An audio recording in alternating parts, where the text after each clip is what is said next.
Hi ಎಲ್ಲರಿಗೂ ನಮಸ್ಕಾರ. ಬನ್ನಿ ನಂದಾ ಗೋಕುಲ ಸೀರಿಯಲ್ ಏನಾಗ್ತಾ ಇದೆ ಅಂತ ನೋಡಿಕೊಂಡು ಬರೋಣ. ಈ ಕಡೆ ವಲ್ಲಭ ಕಾಲೇಜ್ಗೆ ಬಂದಿದ್ದ ತಕ್ಷಣ ಅವ್ನ ಫ್ರೆಂಡ್ ಕೂಡ ಬರ್ತಾನೆ. ಬಂದಿದ್ದ ತಕ್ಷಣ ಮಗ ಏನು ಗೊತ್ತಾ, ನೋಟಿಸ್ ಬೋರ್ಡಲ್ಲಿ ಇವತ್ತಿದೆ ನಾವು ಪ್ರಚಾರ ಮಾಡ್ಬೋದು ಅಂತ ಹೇಳಿದ್ದಾರೆ.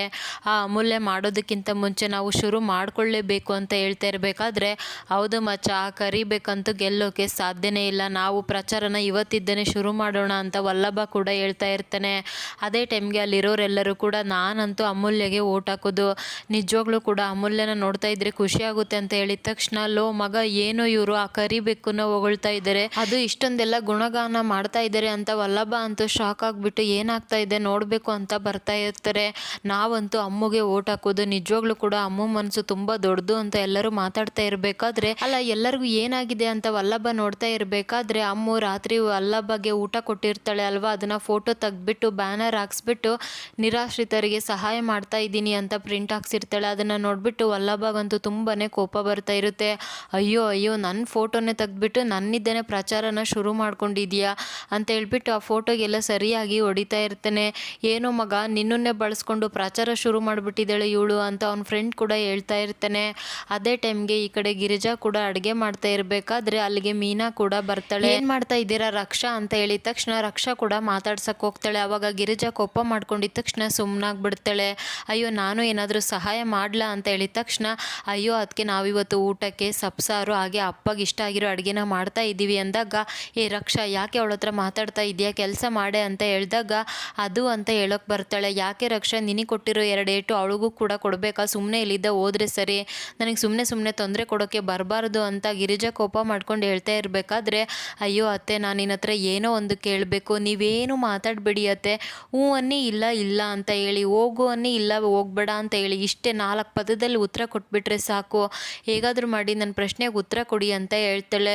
ಅತ್ತೆ ಪ್ಲೀಸ್ ಅತ್ತೆ, ನಾನು ಇವತ್ತು ಆಫೀಸ್ಗೆ ಹೋಗ್ಬೋದಾ ಅಂತ ಮೀನಾ ಕೇಳಿದಾಗ, ಅಯ್ಯೋ ಮದುವೆ ಮಾಡ್ಕೋಬೇಕಾದ್ರೆ ನಮ್ಮದು ಪರ್ಮಿಷನ್ ತೊಗೊಂಡಿಲ್ಲ, ಪ್ರೀತಿ ಮಾಡಬೇಕಾದ್ರೆ ಪರ್ಮಿಷನ್ ತೊಗೊಂಡಿಲ್ಲ, ಇವಾಗ ದೊಡ್ಡದಾಗಿ ನನ್ನ ಪರ್ಮಿಷನ್ ಕೇಳೋಕೆ ಬಂದಿದ್ದಾರಾ ಅಂತ ಹೇಳ್ಬಿಟ್ಟು ಕೋಪ ಮಾಡ್ಕೊಂಡಿದ್ದ ತಕ್ಷಣ, ಏನಕ್ಕ ನೀನು ಪಾಪ ಹುಡುಗಿ ಮಕ ನೋಡು, 30 ವರ್ಷದಿಂದ ನೀನು ಹೀಗೆ ಇದ್ದೆ ಅಲ್ವಾ, ನನಗೆ ಅದೇ ನೆನಪು ಬರ್ತಾ ಇದೆ, ಏನೋ ಮಗು ಕೇಳ್ತಾ ಇದೆ ತಾನೇ, ಆಗುತ್ತೆ ಅಂದರೆ ಆಗುತ್ತೆ ಅಂತ ಹೇಳು, ಇಷ್ಟ ಇದ್ದರೆ ಕಳಿಸು, ಇಲ್ಲ ಅಂದರೆ ಇಲ್ಲ ಅಂತ ಹೇಳಬೇಕು ತಾನೆ, ಯಾಕಕ್ಕ ಈ ರೀತಿ ಮಾಡ್ತಾ ಇದೆಯಾ ಅಂತ ಅವ್ರ ತಮ್ಮ ಹೇಳಿದ ತಕ್ಷಣ ಅಲ್ಲೇ ಇರೋ ಚೌಟ್ಕ ತೊಗೊಂಡು ಬಂದಾಗ, ಅಕ್ಕ ಅದು ಸಾಂಬಾರು ಮಾಡೋಕ್ಕಿಲ್ಲ ಕಣಕ್ಕ, ನನಗೆ ಯಾವಾಗಲೂ ಒದೆ ಕೊಡೋಕ್ಕೆ ಆ ಚೌಟ್ಕ ಇರೋದು, ನಾನು ಮಾತ್ರ ಇಲ್ಲಿ ಇರೋದಿಲ್ಲ ಅಂತ ಹೇಳ್ಬಿಟ್ಟು ಅಲ್ಲಿದ್ದ ಹೋಗೇ ಬಿಡ್ತಾರೆ. ಈ ಕಡೆ ಮೀನಾಗಂತೂ ತುಂಬಾ ಬೇಜಾರಾಗ್ಬಿಡುತ್ತೆ. ಅದೇ ಟೈಮ್ಗೆ ವಲ್ಲಭ ಕೂಡ ಕೋಪ ಮಾಡಿಕೊಂಡು ಅಮ್ಮ ಹತ್ರ ಬರ್ತಾನೆ. ಬಂದಿದ್ದ ತಕ್ಷಣ ಅಲ್ಲಿ ಕರಿಬೇಕು, ನೀನು ಗೆಲ್ಲಬೇಕು ಅಂತ ರಾತ್ರಿ ಅಷ್ಟೆಲ್ಲ ನಾಟಕ ಮಾಡಿದ್ಯಾ ಅಲ್ವಾ, ನಾನೇನೋ ಸುಮ್ಮನೆ ಈ ಥರ ನನ್ನನ್ನು ರೇಗಿಸ್ತಾ ಇದೆಯಾ ಅಂತ ಅಂದ್ಕೊಂಡ್ರೆ ನನ್ನ ಫೋಟೋನೇ ತೆಗೆದು ಬ್ಯಾನರ್ ಹಾಕಿದ್ದೀಯಾ, ಎಷ್ಟೇ ಧೈರ್ಯ ನಿನಗೆ ಅಂತ ಹೇಳಿದಾಗ, ಅಯ್ಯೋ ನೋಟಿಸ್ ಬೋರ್ಡಲ್ಲಿ ಇವತ್ತಿದ್ದ ಪ್ರಚಾರ ಶುರು ಮಾಡ್ಕೊಳ್ಳಿ ಅಂತ ಹೇಳಿದ್ದಾರೆ, ನಾನು ಕೂಡ ಅದನ್ನೇ ಮಾಡ್ತಾ ಇದ್ದೀನಿ, ಅಲ್ಲ ವಲ್ಲಭ, ಈ ರೀತಿ ಕೋಪ ಮಾಡ್ಕೊಳ್ಳೋದು ಬಿಟ್ಟು ನಿನ್ನ ತಲೆಯಲ್ಲಿ ಏನಾದರೂ ಅಲ್ಪ ಸ್ವಲ್ಪ ಬುದ್ಧಿ ಇದ್ದರೆ ನೀನು ಕೂಡ ಪ್ರಚಾರ ಮಾಡು, ಅದು ಬಿಟ್ಟು ನನ್ನ ಹತ್ರ ಜಗಳ ಮಾಡೋಕ್ಕೆ ಬರಬೇಡ ಅಂತ ಅಮ್ಮು ಹೇಳಿದಾಗ, ನೋಡ್ತೀನಿ ಕಣೆ ನೋಡ್ತೀನಿ, ಅದೇಗೆ ನನ್ನ ಮುಂದೆ ಗೆಲ್ತೀಯ ಅಂತ ನಾನು ನೋಡ್ತೀನಿ ಅಂದಾಗ, ಹೋಗಲು ಅಂತ ಹೇಳ್ಬಿಟ್ಟು ಅಮ್ಮು ಕೂಡ ಹೋಗ್ಬಿಡ್ತಾಳೆ. ಇನ್ನು ಅದೇ ಟೈಮ್ಗೆ ಈ ಕಡೆ ಮೀನಾ ಕೂಡ ಆಫೀಸ್ಗೆ ಹೋಗ್ಬೇಕು ಅಂತ ರೆಡಿ ಆಗ್ತಾ ಇರಬೇಕಾದ್ರೆ, ಹೇಗಾದರೂ ಮಾಡಿ ತಡಿಬೇಕು ಅಂತ ಕೇಶವ ಕೂಡ ಬರ್ತಾನೆ. ಯಾಕೆ ಮೀನಾ ಸೀರೆ ಚೇಂಜ್ ಮಾಡಿದ್ಯಾ, ಸಾಂಬಾರು ಏನಾದರೂ ಚೆಲ್ಲೋಯ್ತಾ ಅಂದಾಗ, ಯಾಕೆ ರೀತಿ ಮಾತಾಡ್ತಾ ಇದೆಯಾ, ಸಾರು ಚೆಲ್ಲಿಲ್ಲ ನೀರು ಚೆಲ್ಲಿಲ್ಲ, ರೆಡಿ ಆಗಿರೋದು ಕಾಣ್ತಾ ಇಲ್ವಾ ಅಂದಾಗ, ಅಯ್ಯೋ ಈ ಸೀರೆಯಲ್ಲಿ ತುಂಬ ಚೆನ್ನಾಗಿ ಕಾಣ್ತಾ ಇದೆಯಾ ಅಂತ ಹೇಳ್ತಾನೆ. ಹೌದೌದು, ಇದೇ ಫಸ್ಟ್ ಟೈಮ್ ನೋಡಿ ಈ ಸೀರೆ ಉಟ್ಕೊಂಡು ನಿನ್ನ ಮುಂದೆ ಬಂದಿರೋದು ಅಂತ ಮೀನಾ ಹೇಳಿದಾಗ, ಈ ಕಡೆ ಇರೋ ಬರೋ ಫಿಲ್ಮ್ ಡೈಲಾಗ್ ಎಲ್ಲ ಮೀನಾ ಮುಂದೆ ಹೇಳ್ತಾ ಇರಬೇಕಾದ್ರೆ, ಅಯ್ಯೋ ಅಯ್ಯೋ ಕೇಶವ, ನಾನಂದರೆ ನಿನಗೆ ಎಷ್ಟು ಇಷ್ಟನೋ, ಇರೋ ಬರೋ ಮೂವಿ ಡೈಲಾಗ್ ಎಲ್ಲ ಕದ್ದು ನನ್ನ ಮುಂದೆ ಬಂದು ಹೇಳ್ತಾ ಇದೆಯಲ್ಲ, ಎಷ್ಟು ಧೈರ್ಯ ಇರಬೇಕು ಅಂದಾಗ, ನೋಡ್ದ ನಮ್ಮಿಬ್ಬರ ನಡುವೆ ಎಷ್ಟು ಅಂಡರ್ಸ್ಟ್ಯಾಂಡಿಂಗ್ ಇದೆ, ನಾನು ಸುಳ್ಳು ಹೇಳ್ತಾ ಇದ್ದೀನಿ, ನಾಟಕ ಮಾಡ್ತಾ ಇದ್ದೀನಿ ಅಂತ ಗೊತ್ತಿದ್ರೂ ಕೂಡ ಅದನ್ನು ಕಂಡಿಡ್ದುಬಿಟ್ಟೆ ಅಲ್ವಾ, ನಿಜವಾಗ್ಲೂ ನಮ್ಮಿಬ್ಬರ ನಡುವೆ ಎಷ್ಟು ಪ್ರೀತಿ ಇದೆ ಅಲ್ವಾ ಅಂತ ಹೇಳಿದಾಗ, ನೋಡು ನೀನೇನು ಮಾಡೋಕ್ಕೆ ಬಂದಿದ್ದೀಯ ಅಂತ ನನಗೆ ತುಂಬ ಚೆನ್ನಾಗಿ ಗೊತ್ತು, ನಾನು ಇವತ್ತು ಆಫೀಸ್ಗೆ ಹೋಗ್ತಾ ಇದ್ದೀನಿ ಅಷ್ಟೇ ಅಂತ ಹೇಳಿದಾಗ, ಅಯ್ಯೋ ಹೇಗಾದರೂ ಮಾಡಿ ತಡಿಬೇಕಲ್ಲ ಅಂತ ಅಂದ್ಕೊಳ್ತಾ ಇರ್ತಾನೆ. ಅದೇ ಟೈಮ್ಗೆ ನಂದಾ ಕೂಡ ಬರ್ತಾ ಇರಬೇಕಾದ್ರೆ ಮೀನಾ ಬೇಕು ಅಂತಾನೆ ಅಡ್ಡ ಹೋಗ್ತಾಳೆ. ಅದೇ ಟೈಮ್ಗೆ ಗಿರಿಜಾ ಅಂತ ಕೋಪ ಮಾಡ್ಕೊಂಡು ಕರೆದಿದ್ದ ತಕ್ಷಣ ಅವಳು ಕೂಡ ಬರ್ತಾಳೆ. ಅಯ್ಯೋ ಶಿವ ಪಾರ್ವತಿ ಥರ ನನ್ನ ಅತ್ತೆ ಮಾವ ನನ್ನ ಹತ್ರನೇ ಇದ್ದಾರೆ, ಆಶೀರ್ವಾದ ಮಾಡಿ ಅಂತ ಹೋಗ್ತಾ ಇರಬೇಕಾದ್ರೆ, ಅಯ್ಯೋ ಏನು ಮಾಡ್ತಾ ಇದೆಯಾ ಅಂತ ಗಿರಿಜಾ ಹೇಳ್ತಾಳೆ. ಮಾವ ನಾನು ಆಫೀಸ್ಗೆ ಹೋಗ್ತಾ ಇದ್ದೀನಿ, ಆಫೀಸ್ಗೆ ಹೋಗಿ ಬರಲ್ಲ ಅಂತ ಹೇಳಿದಾಗ, ಅಯ್ಯೋ ಮದುವೆ ಮಾಡ್ಕೋಬೇಕಾದ್ರೆ ನನ್ನನ್ನು ಕೇಳಿಲ್ಲ, ಪ್ರೀತಿ ಮಾಡಬೇಕಾದ್ರೆ ನನ್ನನ್ನು ಕೇಳಿಲ್ಲ, ಇವಾಗ ಇದೆಲ್ಲ ಬೇಕಾ ಗಿರಿಜಾ ಅಂತ ಹೇಳಿದಾಗ, ಅಯ್ಯೋ ಮಾವ ನೀವು ಆಫೀಸ್ಗೆ ಹೋಗಿ ಅಂದರೆ ಹೋಗ್ತೀನಿ, ಇಲ್ಲ ಅಂದರೆ ಹೋಗೋದು ಹೋಗೋದೇ ಇಲ್ಲಪ್ಪ ಅಂತ ಮೀನಾ ಹೇಳ್ದಾಗ, ಅಲ್ಲ ನನ್ನ ಗಂಡ ಬೇಡ ಅಂತ ಹೇಳಿದರೆ ನೀನು ಹೋಗೋದು ಬಿಟ್ಬಿಡ್ತೀಯ ಅಂತ ಹೇಳ್ತಾಳೆ. ಅಯ್ಯೋ ಅತ್ತೆ, ಸರ್ಕಾರಿ ಕೆಲಸ ದೇವ್ರ ಕೆಲಸ ಇದ್ದ ಹಾಗೆ ಕೇಶವನು ಕೂಡ ನನಗೆ ಹೇಳಿದ್ದಾನೆ, ನಮ್ಮ ಮನೇಲಿ ಏನೇ ಆದ್ರೂ ಕೂಡ ನಮ್ಮ ಅಪ್ಪನ ಪರ್ಮಿಷನ್ ತಗೊಂಡೇ ಆಗಬೇಕು ಅಂತ.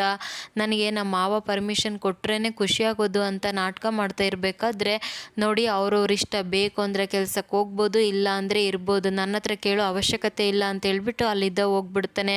ಅಲ್ಲ ಕೇಶವ, ನಿಮ್ಮ ಅಪ್ಪ ಹೋಗು ಅಂತ ಹೇಳಿದ್ರು ಬೇಡ ಅಂತ ಹೇಳಿದ್ರು ಒಂದು ಗೊತ್ತಾಗ್ತಾ ಇಲ್ಲ ಅಂದಾಗ, ಅಯ್ಯೋ ಖಂಡಿತವಾಗಿಯೂ ಅಪ್ಪ ಹೋಗ್ಬೇಡ ಅಂತಲೇ ಹೇಳಿದ್ದು ಅಂದಾಗ, ಸಾಕು ಸುಮ್ಮನೆ ಇರ್ತೀಯ, ನಂತರ ಪಾಸಿಟಿವ್ ಆಗಿ ಥಿಂಕ್ ಮಾಡು, ಮಾವ ಬೇಕು ಅಂದರೆ ಹೋಗು, ಬೇಡ ಅಂದರೆ ಬೇಡ ಅಂತ ಹೇಳಿದ್ದಾರೆ, ಅದರ ಅರ್ಥ ಹೋಗ್ಬೇಕು ಅಂತ ಹೇಳ್ಬಿಟ್ಟು ಅಲ್ಲಿದ್ದ ಹೊರಟೇ ಬಿಡ್ತಾಳೆ. ಅಲ್ಲ, ಇಂಥ ಚಂದಕ್ಕೆ ನನ್ನನ್ನು ಯಾಕೆ ಪ್ರಶ್ನೆ ಮಾಡಬೇಕು ಅಂತ ಕೇಶವ ಕೂಡ ಕೋಪ ಮಾಡ್ಕೊಂಡು ಬಿಡ್ತಾನೆ. ಅದೇ ಟೈಮ್ಗೆ ಈ ಕಡೆ ವಲ್ಲಭ ಕೂಡ ಎಲೆಕ್ಷನ್ಗೆ ಪ್ರಚಾರ ಮಾಡ್ತಾ ಇರ್ತಾನೆ. ಇರೋ ಬರೋ ಟ್ರೋಲ್ಸ್ ಡೈಲಾಗ್ನೆಲ್ಲ ಕಲ್ತ್ಕೊಂಡ್ಬಂದು ಎಲ್ಲರ ಮುಂದೆನೂ ಕೂಡ ವಲ್ಲಭ ಹೇಳಿ ಕ್ಲಾಪ್ಸ್ನ ಹಾಕಿಸ್ಕೊಳ್ತಾ ಇರ್ತಾನೆ.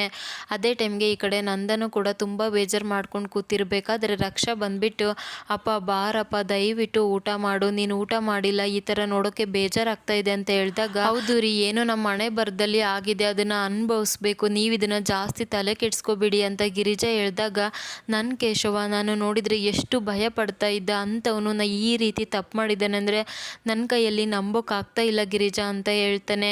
ನನಗೆ ಯಾಕೋ ತುಂಬ ಬೇಜಾರಾಗ್ತಾ ಇದೆ, ಹೊರಗಡೆ ಹೋದರೆ ಜನ ಎಲ್ಲ ನನ್ನನ್ನು ಒಂಥರ ನೋಡ್ತಾ ಇದ್ದಾರೆ, ನಿಜವಾಗ್ಲೂ ನನ್ನ ಕೈಲಿ ಆಗ್ತಾ ಇಲ್ಲ ಅಂತ ಹೇಳಿದಾಗ ಗಿರಿಜಾ ಮತ್ತು ರಕ್ಷಾ ಇಬ್ಬರು ಕೂಡ ತುಂಬಾ ಬೇಜಾರು ಮಾಡ್ಕೊಂಡು ಬಿಡ್ತಾರೆ. ಇನ್ನು ಈ ಕಡೆ ವಲ್ಲಭ ಕೂಡ ಹೇಗಾದರೂ ಮಾಡಿ ಪ್ರಮೋಟ್ ಮಾಡಬೇಕು ಅಂತ ಓಡಾಡ್ತಾ ಇರಬೇಕಾದ್ರೆ ಈ ಕಡೆ ನೋಡಿದರೆ ಅಮ್ಮು ಅದೇ ದೋಸೆ ಹಂಚ ಮೇಲೆ ಎಲ್ಲರಿಗೂ ಕೂಡ ಫ್ರೀಯಾಗಿ ದೋಸೆ ಹಾಕ್ಕೊಡ್ತಾ ಇರ್ತಾಳೆ.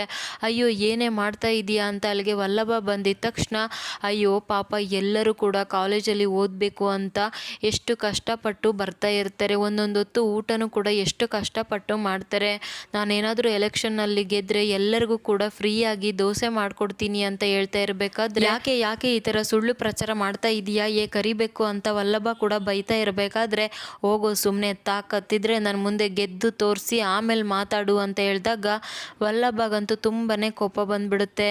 ಅದೇ ಟೈಮ್ಗೆ ಈ ಕಡೆ ಕಾಲೇಜ್ ಫೀಸ್ ಬೇಕು ಅಂತ ನಂದ ಹತ್ರ ಬಂದಿದ್ದ ತಕ್ಷಣ ವಲ್ಲಭನ ನೋಡಿಬಿಟ್ಟು ತುಂಬಾ ಕೋಪ ಮಾಡ್ಕೊಂಡು ಬಿಡ್ತಾನೆ. ಮದುವೆ ಮಾಡಿಸ್ಬೇಕಾದ್ರೆ ನನ್ನನ್ನೇನಾದರೂ ಕೇಳಿದ್ದೇನೋ ನೀನು, ಯಾವ ಫೀಸು ಕೂಡ ಕೊಡೋದಿಲ್ಲ, ಒಂದು ಕ್ಷಣನೂ ಕೂಡ ಇಲ್ಲಿ ನಿಂತ್ಕೋಬೇಡ, ಮರ್ಯಾದೆ ಇದ್ದ ಇಲ್ಲಿದ್ದ ಹೋಗ್ಬಿಡು ಅಂತ ನಂದ ಅಂತೂ ತುಂಬಾ ಕೋಪ ಮಾಡ್ಕೊಂಡು ಬಿಡ್ತಾರೆ. ಇದಿಷ್ಟು ಇವತ್ತಿನ ಸಂಚಿಕೆ. ಹಾಗಿದ್ರೆ ವಲ್ಲಭ ಕಾಲೇಜ್ ಫೀಸ್ ಕಟ್ಟೋಕ್ಕೆ ಯಾವ ರೀತಿ ಮಾಡ್ತಾನೆ ಅಂತ ನೋಡಬೇಕು.